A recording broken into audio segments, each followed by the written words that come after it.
What is the basic structure and the basic story found in the Life in Passion? Yes, some very, very clear sections. So one is a section that you have in every medieval literary text, which is based on the conventions of Greek and Roman antiquity. You have a very carefully worded prologue. And that prologue says, why am I doing this? Usually in a tone of vast humility.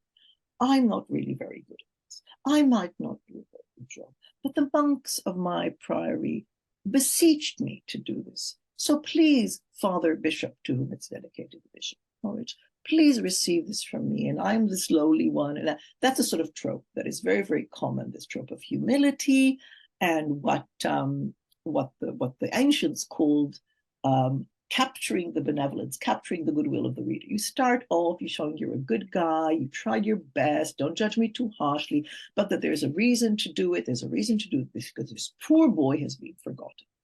And that sets the tone for the whole enterprise.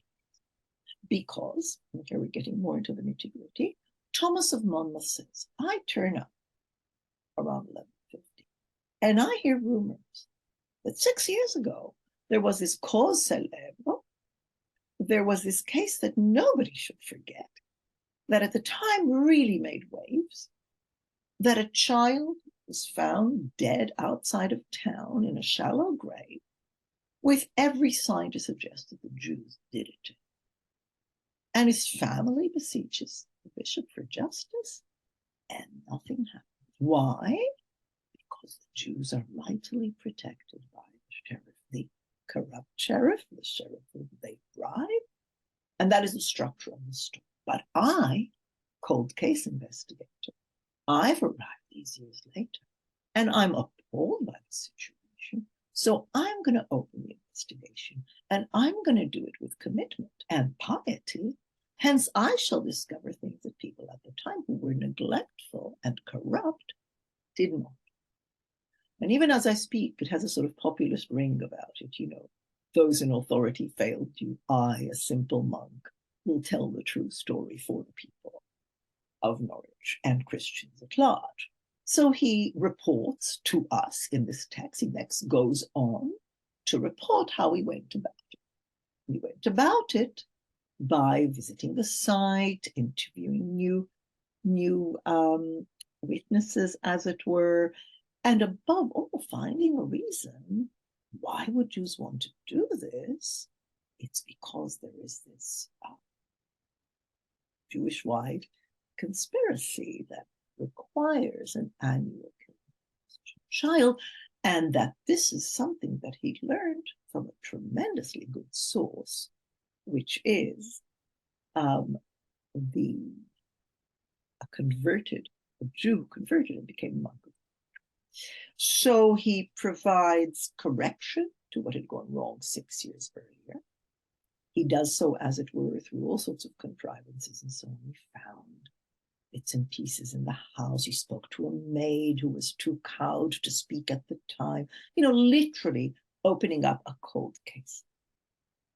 And of course, at the same time, while he's creating his own trail of investigation, he is also offering us a vita, that is to say, a life of a saint, which is a genre, a well-established genre by his time, indeed a flourishing genre in his time, which is to write the account of the life of someone deemed to be saintly or exemplary. And normally in these cases, you start in the circumstances of their birth. Well, that's known both from the Jewish Bible and Christian scripture, Hannah and Shmuel, Mary's Annunciation about Jesus, when an important person is going to, very often mother is informed, and mother receives a sort of sense of mission about it. So he starts reconstructing what would have been the life of this little boy, so as to provide a life story which matches the expectations of people from the religious literatures they know around them. Every saint has a life, a vita, a hagiography. So he indeed starts with the child's life.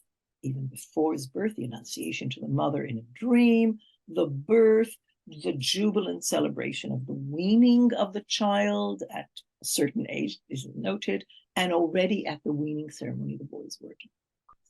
So this is a boy who already is showing signs of being special. And indeed, the Annunciation to the mother says, you will bear a son who will reach the highest honors in heaven, as it were, martyrdom. And then he traces the life of the boy, because what he has to do at some point in his story is explain how come the Jews got to know William, the boy William, because otherwise the story cannot take off. So he tells a story of a boy, and all this is extremely plausible. It's a life progression that we totally recognize. A boy from a village outside Norwich, the village of Haveringfield, comes to town to learn a craft, and habitually would come and live with the master who trains him in the craft, in this case, skinning, working in leather, in skins that become leather. And he's very good at it, he's very quick at it, and he's also extremely pious. He fasts several days of the week. He learned his letters and his psalms really quickly, and his prayers. In every way, a more than exemplary child. And then the crucial part of the biography is, and because the Jews of Norwich noticed that he was super talented and that he was very quick and nimble in his work, they hired him to mend furs and clothes that they had, either as pawns, says Thomas of Monmouth, that is very expensive stuff that's left pawn against a loan, or maybe their own clothing. So occasionally Thomas will say, it's either this or that, I'm not sure. But that's only to try to present himself, maybe he really didn't know, but he tries to present himself as a very fair reporter. When he doesn't know, he admits it and he moves on. Only better than to go on and tell great enormities that are totally implausible. So he's a very, very clever weaver of a story. So the Jews knew the boy, they used to hire the boy, and he says maybe it's just because he was cheap, because he was young. So suggesting also the sort of miserliness of the Jews. So there is a relationship there. And then he goes on to tell the story of the fateful week when Passover and Easter week meet, as they often do, in late March, in that case, in 1144. And then he goes on to describe a whole plot to inveigle the boy to join the Jews on the holidays rather than go home to his mother in the village, who is by now a widow and would expect to spend the holidays with him, which is quite interesting just in terms of that very recognizable situation.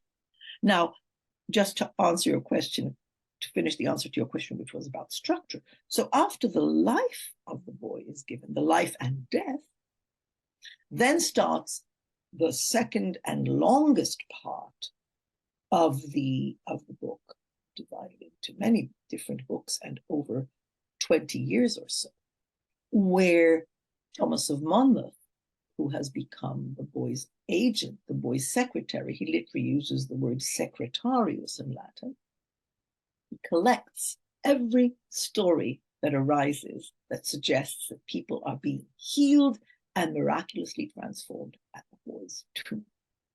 And that is the bulk of the book. And it's over 100 such cases.